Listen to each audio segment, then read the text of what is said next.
तर पुण्यातील पावसाचा आढावा घेतलाय आमचे प्रतिनिधी अक्षय बडवे यांनी। आपण थेट जाऊया।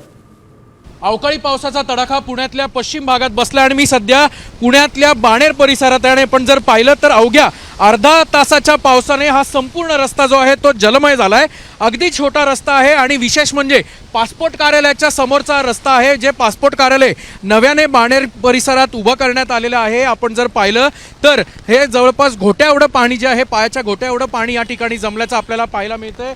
काही वेळापूर्वी या ठिकाणी आपण जर पाहिलं तर मोठा अवकाळी पाऊस जो आहे तो बरसला होता आणि आता आपण जर पाहिलं तर दुचाकींचे अक्षरशः जे टायर आहेत ते सगळ्या संपूर्ण पाण्यात गेलेले आहेत। आपण जर पाहिलं तर हा रस्ता जो आहे तो काही वेळापूर्वी अगदी कोरडा होता आणि अर्ध्या तासाच्या झालेल्या पावसामुळे आपण जर पाहिलं तर या रस्त्याला नदीचं स्वरूप आलंय। आपण जर पाहिलं तर या ज्या चारचाकी गाड्या आहेत त्या देखील या पाण्यातनं आता वाट काढताना दिसत आहेत।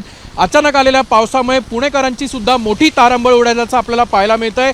चारचाकी असतील, रिक्षा असतील किंवा दुचाकी असतील, अचानक झालेल्या पावसामुळे पुणेकरांची मात्र एकच दाणादाण उडाल्याचं पाहायला मिळतंय। मार्चचा महिना आहे, अवकाळी पावसाचा अनुमान जो आहे तो देखील पुणे वेधशाळेने वर्तवला होता आणि तोच अंदाज आता खरा ठरतोय की काय असं दिसतंय। कारण अवकाळी पावसाचा तडाखा पुणे शहरासह दक्षिण महाराष्ट्रातले काही जिल्हे असतील त्यासोबत मराठवाड्यातल्या काही जिल्ह्यांना बसणार असल्याचा अंदाज जो आहे तो देखील पुणे वेधशाळेने वर्तवलेला आहे। त्यामुळे अचानक आलेल्या पावसामुळे, अवकाळी पावसामुळे शेतकऱ्यांपुढे सुद्धा एक मोठं आव्हान जे आहे ते उभं राहणार आहे। कॅमेरामन आदर्श कटकेसह अक्षय बडवे, साम टीव्ही न्यूज, पुणे।